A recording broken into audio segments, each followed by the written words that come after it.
5ই আগস্টের পর থেকে একটা গোষ্ঠী বিএনপিকে ইন্ডিয়ার দালাল বানানোর আপ্রাণ চেষ্টা করেছে, এমনকি এখনও করে যাচ্ছে।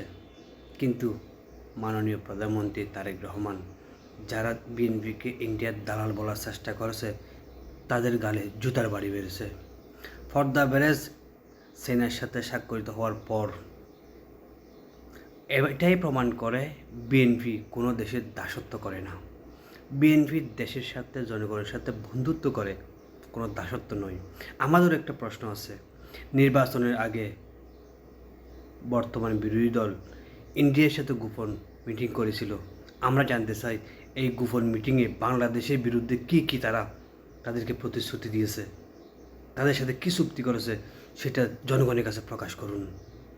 আবার বলতেছি, বিএনপি কোনো দলের কোনো দেশের দাসত্ব করে না, জাস্ট দেশের সাথে জনগণের সাথে বন্ধুত্ব করে।